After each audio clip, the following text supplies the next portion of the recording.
বলিব ওগো আমার প্রাণবধূ কি বলিতে কি বলিব ওগো আমার প্রাণবধূ কি বলিতে কি বলিব ওগো আমার প্রাণবধূ কি বলিতে কি বলিব বলায়ে দাও না বলায়ে দাও না বলায়ে দাও না।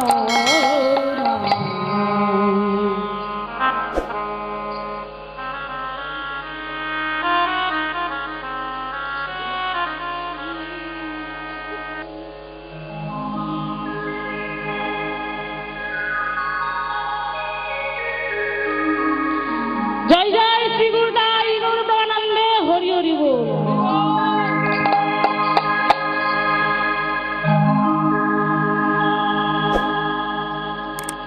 এই শোনো শোনো শোনো শোনো, তাহলে আর কি দেখলে না? আমি যখন স্মরণে আছে আমি দেখলাম আমার স্বামী মারা গেছে, আমার গোয়ালের যত গরু বাছুর মারা গেছে। তারপরে আমি কি দেখলাম যেন এবার আমি কাঁদছি, আমাদের মানে আমাদের উপাসনা দেবী মানে আমাদের মা কালী গো, কালী এসে দৈব বাণী দিলে ও বৌমা যা ঘটিবার ঘটিয়াছে তুমি প্রতিজ্ঞা করে থাকো, কাল সকাল হলে কাল প্রভাত হলে আজ মৃদুবনে এসে মাকে একটা পূজা দিলে তোমাদের সব বিপদ দূরে যাবে। ললিতা বলল, এই রাধারানী বলল, এই ললিতা, এই বিশাখা, এই চম্পক, আর দেরি করিস না, চল চল চল চল চল। আমরা শাশুড়ি মায়ের যখন অনুমতি পেয়েছি আমরা মৃদুবনে গিয়ে একটা মায়ের পূজাটাই দিয়ে চলে আসি। ললিতার কানে কানে বলছে, এই ললিতা, শুধু বসে থাকিস ভাল লাগে না। এই ললিতা, এই শোন, আমার বৌমাকে তোদের কাছে পাঠাচ্ছি বটে, যেন তোরা বাঁকা পথে যাস না, বাঁকা পথে যাস না, বাঁকা পথে যাস না, বাঁকা পথে যাস না, পথে যাস না, বাঁকা পথে যাস না, বাঁকা পথে যাস না, বাঁকা পথে বাঁকায় আছে, বাঁকা পথে যাস, ওই বাঁকা পথে বাঁকায় আছে, বাঁকা পথে যাস না, বাঁকা পথে বাঁকায় আছে, বাঁকা পথে যাস, ওই বাঁকা পথে বাঁকায় আছে, বাঁকা পথে যাস না। শোন শোন, আমার বৌমাকে কোনোদিন আমি কারো কাছে পাঠাই না। ললিতাকে ডেকে বলছে, আমার বৌমাকে নিয়ে যাচ্ছিস তোরা মৃদুবনে মা কালীকে পূজা দিতে, কিন্তু আমার বৌমা যেন বাঁকা পথে যায় না। বলে, কেন, বাঁকা পথে কি আছে? দেখেছেন বাবা, ললিতা কি বুঝতে পারছে না? সব বুঝতে পারছে। মনে মনে ভাবলো, কৃষ্ণ বাদিনীর মুখে যদি যাত্রাকালে একটু কৃষ্ণ কথা শুনতে পাই বড়ই আনন্দ। বলে, বাঁকা পথে কি? বলে, বাঁকা পথে বাঁকা আছে। কে বাঁকাটা? কে? ওই তো শ্রীরাম। শ্রীরাম শ্রীরাম হবে কেন? ওই যে বনে বনে ঘোরে বটু বটু, ওই যে বলরাম বলরাম। বলে, কাছাকাছি এসেছে, কাছাকাছি এসেছে, কাছাকাছি এসেছে, কাছাকাছি এসেছে। বলে, বলো বলো আবার বলো, কাছাকাছি এসেছে, বলো বলো আবার বলে, বলরামের ভাই, বলরামের ভাই কাছাকাছি এসেছে, বলরামের ভাই কাছাকাছি এসেছে, বলরামের ভাই কাছাকাছি, বলরামের ভাই কাছাকাছি এসেছে, কাছাকাছি এসেছে, কাছাকাছি এসেছে। ওই যে বলরামের ভাই কানাই। ও না না না না না না, ও মা শোনো, ওই দাদার কানাইয়ের বাঁশিতে ডাকে দাদা দাদা, আর তুমি শোনো মা রাধা রাধা। বয়স হলে কি হয় মা? স্মৃতি শক্তি হ্রাস হয়ে যায়। ওই কানাইয়ের বাঁশিতে ডাকে দাদা, আরে তুমি শোনো মা রাধা রাধা, তুমি শোনো মা রাধা রাধা, তুমি শোনো মা রাধা রাধা। কানাই বাঁশিতে ডাকে দাদা দাদা, তুমি শোনো মা রাধা রাধা, ওই বাঁশিতে ডাকে দাদা দাদা, তুমি শোনো মা রাধা রাধা। এই যে বাঁশিতে ডাকে, কিছু জানো না, দাদা দাদা তুমি শোনো মা রাধা রাধা, ওই বাঁশিতে ডাকে দাদা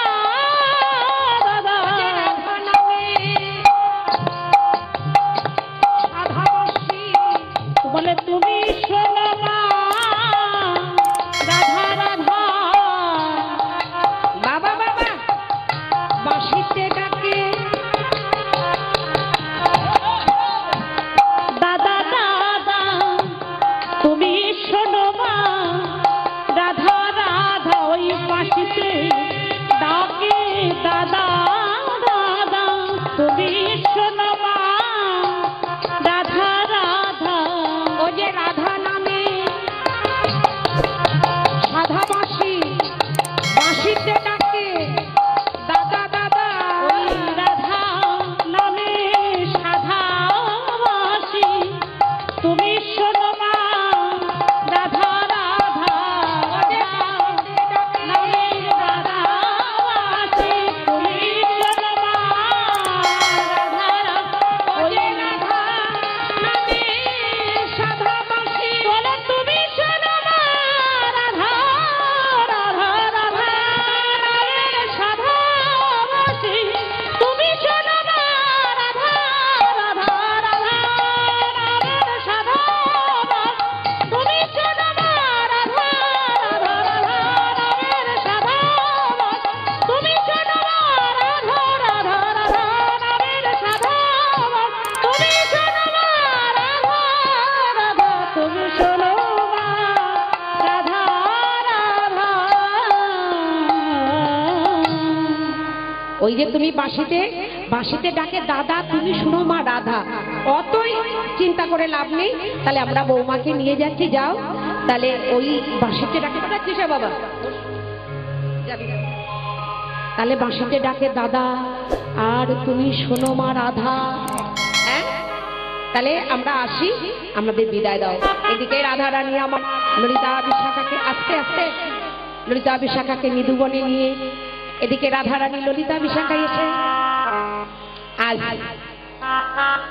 আর কোনো বিলম্ব না করে গোবিন্দের সঙ্গে রাধা রানী দেখা করলেন সাক্ষাতে দেখা করে রাধা রানী চরণ ধরে বলল আহা আজ চরণে লিখিতে যদি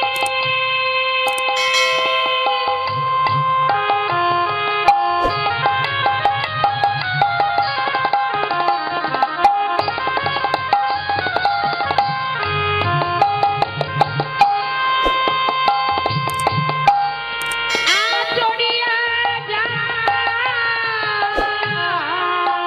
চরণ নাম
লিখতে যদি আঁচড়িয়া যায়, কেমনে লিখিব না কহ নাই আমার। রাধারানী দুটি চরণ ধরে বলছে, রাধে, করুণাময়ী রাধে, প্রেমময়ী রাধে, তোমার চরণে লিখতে যদি আঁচড়িয়া যায়, আমরা কেমন করে তোমার চরণে নাম লিখব। এদিকে রাধারানী ললিতা, বিশাখা, চম্পক, লতিকা রাধারানীকে তার প্রাণ বধূর কাছে দিয়ে তারা অদূরে কৃষ্ণের কথা, রাধারানীর রসলাপ আস্বাদন করছে। এদিকে গোবিন্দ আমার রাধারানীর কাছে তার মনের অব্যক্ত যন্ত্রণা, মনের বেদনা, ব্যথা, যত দুঃখ, যত কষ্ট, যত জ্বালার কথা দুজনে উভয় আলোচনা করছে। আরে মাইকটা সাউন্ডটা বাড়ায় না। ললিতা রে, হে প্রাণ বিশাখা, হে প্রাণ ললিতা, আমার বধূর কথায় আমি আর কি বলবো। এদিকে বৃন্দাবনে রাধা গোবিন্দের সঙ্গে ওই নিধুবনে যখন সাক্ষাৎ হলো, ললিতা, বিশাখা, চিত্রা, চম্পক তারা অদূরে বসে আছে। এমন সময় কুটিলা যেন কোথায় ছিল,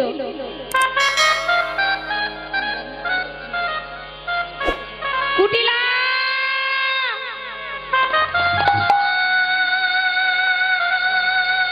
এই কুটিলা, বাড়িতে আছিস নাকি রে? কে বলছে মায়েরা? জটিলা, জটিলা।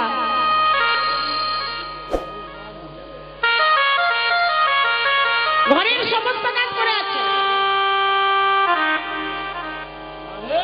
সমস্ত কিছু আছে, সমস্ত কিছু পড়ে আছে। কুটিলা মাকে বললো, এই যে মা, শোনো শোনো, সংসারের কি সমস্ত কাজ আমাকে করতে হবে? জানবেন মায়েরা, মেয়েদের যখন বিয়ে হয় না, বাবার ঘরে কিন্তু একটা কুটি নাড়তে কষ্ট হয়, হয় কি না বলুন তো? ওই একটা জায়গা থেকে আমরাও পেরিয়ে এসেছি। এক গ্লাস জল ঢেলে দিতে তখন বললে তখন ভীষণ কষ্ট হতো। মানে বাবার ঘরে কোনো কাজ করা চলবে না, শ্বশুর ঘরে যত কাজ করি তাতে আমাদের কোনো দুঃখ, কষ্ট, জ্বালা, যন্ত্রণা কিচ্ছু নেই।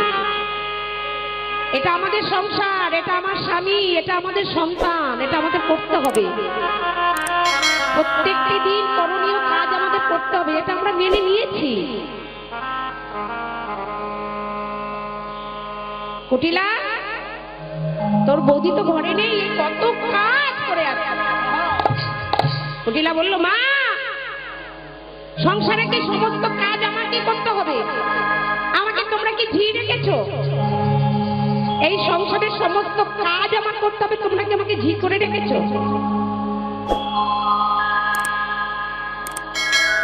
বলে, শোন বৌদি কোথায়? বলে, শোন শোন শোন, তোর বৌদি না ওই যে মানে গত রাতে মধ্যরাতে বড় একটা কুস্বপ্ন দেখেছে। সেই কুস্বপ্নতে কি দেখেছে জানিস তো? মানে এমন একটা স্বপ্ন দেখলো, তো দাদা মারা গেছে, আমাদের গলের যত গরু বাছুর ছিল তারাও সব মরে গেছে। তারপরে তারপরে তারপরে কি দেখলো জানিস? আমাদের উপাসনা দেবী কালী মা এসে দৈববাণী দিল যে, বৌমা, তুমি আর কেঁদো না, যা ঘটিবার ঘটিয়াছে, প্রতীক্ষা করে থাকো। মানে কাল সকাল হলে আমাদের মানে নিধুবনে গিয়ে একটা পূজা দিলে নাকি আমাদের সব বিপদ দূরে যাবে। তাই তোর বৌদি ওই নিধুবনে কালী পূজা করতে গেছে। কুটিলা বলল, চুপ করো। বৌদি যা বলেছে তুমি তাই মেনে নিলে, তাই তুমি শুনে নিলে। শোনো, বৌদি দেখেছে গলের গরু বাছুর মরে গেছে, দাদা মরে গেছে, আর তুমি আর আমি বেঁচে আছি। বৌদি রাত্রে নিশিত রাতে স্বপ্ন দেখেছে দাদা মারা গেছে, আমাদের গলের গরু বাছুর মারা গেছে, আর তুমি আর আমি বেঁচে আছি। তুমি আর আমি মরলে বৌদির আরো ভালো হতো, তুমি আর আমি মরলে বৌদির আরো ভালো হতো। কারণটা কি? তোর কথাটা তো আমি কিছু বুঝতে পারছি না। বলে, মা শোনো শোনো, ও কেউ মরেনি, কেউ মরেনি, বৌদি গেছে নিধুবনে কালী পূজা করতে নয়। শোনো আমার কথা শোনো, চুপ কর, চুপ চুপ চুপ। তোকে পেটে ধরাই আমি অন্যায় করেছি, অপরাধী। একটা মেয়ের নামে তুই সবসময় যদি খুঁটিনাটি ঝাঁকাঝাঁকি করিস, পরের মেয়ে কি সংসার করতে পারবে? কি মায়েরা, কোনো বাড়ির একটা মেয়ে আমি আনলাম, তার পিছনে যদি কারণ নেই অকারণ নেই যদি আমরা কোনো কথা বলি, সে কি সংসার করবে? সংসার তো দূরের কথা, আমাদের থানায় দেবে। হ্যাঁ চুপ কর, বৌমার নামে আর কিছু বলবি না, আমি দেখছি বিষয়টা। কুটিলা মনে মনে চিন্তা করলো, মা তো কিছু বোঝে না, বৃদ্ধ হয়েছে তো, আমি নিজেই গিয়ে দেখবো, আমি নিজেই গিয়ে দেখবো নিধুবনে বৌদি কালী পূজা করছে না, ওই কেলো ছড়ার পূজা করছে। রাধা রানী বিনোদিনী আমার, তিনি বৃন্দাবন বিলাসিনী কৃষ্ণ ভক্তি প্রদায়িনী মহাভাবে তাণ্ডবিনী রায় গরবের গরবিনী রাজহংসিনী কমলিনী বিকাশমণি। মনে মনে চিন্তা করলো, আমি ঠিক করলাম তো, আমি ঠিক করলাম তো। এদিকে কুটিলাই আমার নিধুবনে পদার্পণ করেছে, যেমনই আজ এ হেন সুন্দর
জানো যদি বলো কোথায় বসতি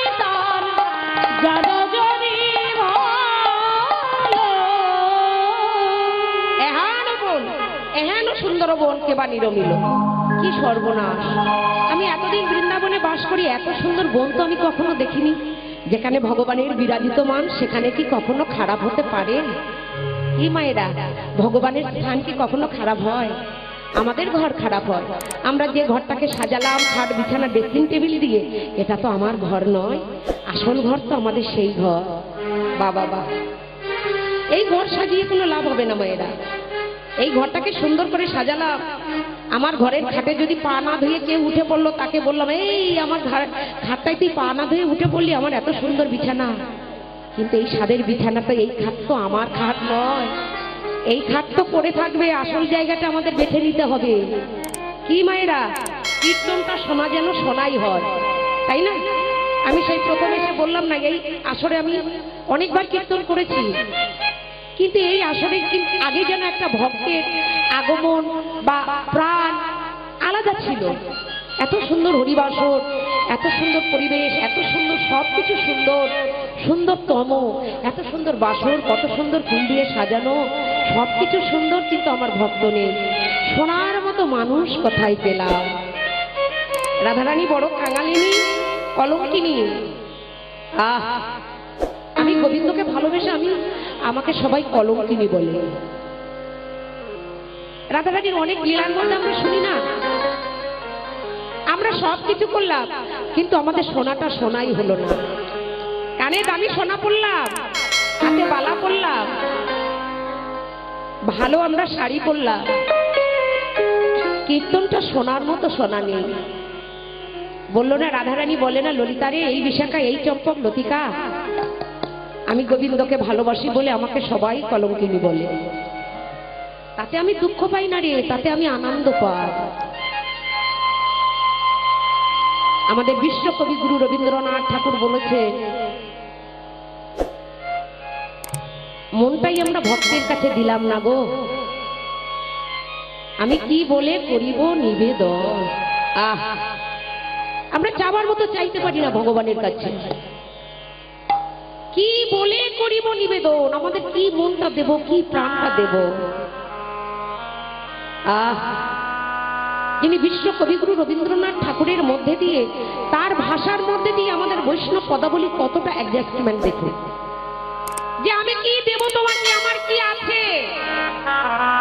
বধূ, তোমার জন্য আমি ছলনা করি, বধূ তোমার জন্য আমি চুরি করি, বধূ তোমার জন্য আমি সবকিছু করতে পারি। আস্তে আস্তে, বধূ আমি কি বলে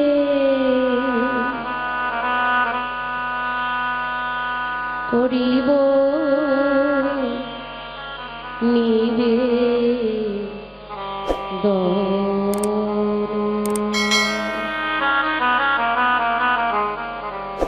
বধূ, তোমার চরণে আমার দেওয়ার মতো কিছু নেই।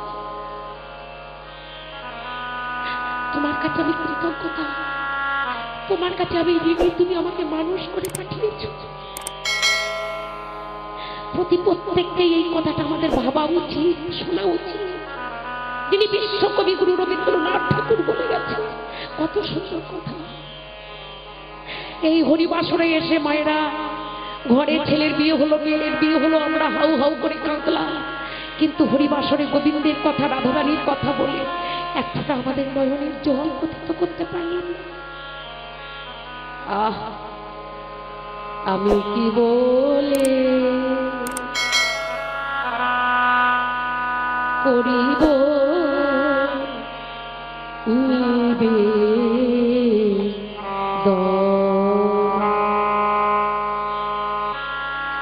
আমার হৃদয়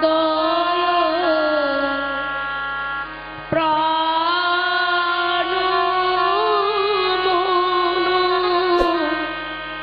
আমি কি বলে করিব নিবেদন।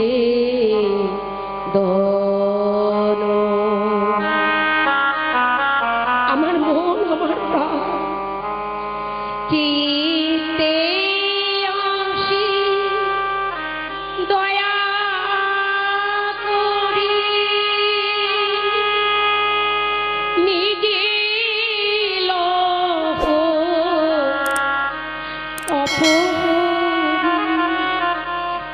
চিত্তে এসো, আমার বলতে যা কিছু আছে, আমার মধ্যে যে বিবেক, বৈরাগ্য, মিথ্যা, কলঙ্ক, ভালো মন্দ, জীবন, যৌবন, আমি সব তোমার চরণে দিয়ে দেব। একবার তুমি আমার চিত্তে এসো। আহা, চিত্তে আসি দয়া করি, নিজে লহ অপহরি, করো তারে করো সমর্পণ।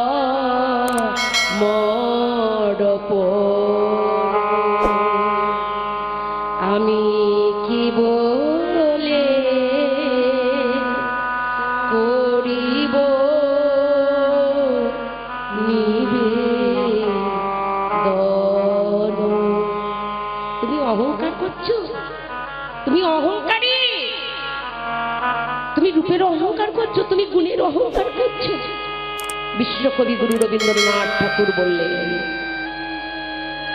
শুধু ধোলা শুধু ছাই, আমাদের রূপ, জীবন, যৌবন, অহংকার পুরে ছারখার হয়ে যাবে। আহ, শুধু ধোলা শুধু ছাই, মূল্য যারে কিছু নাই, মূল্য তারে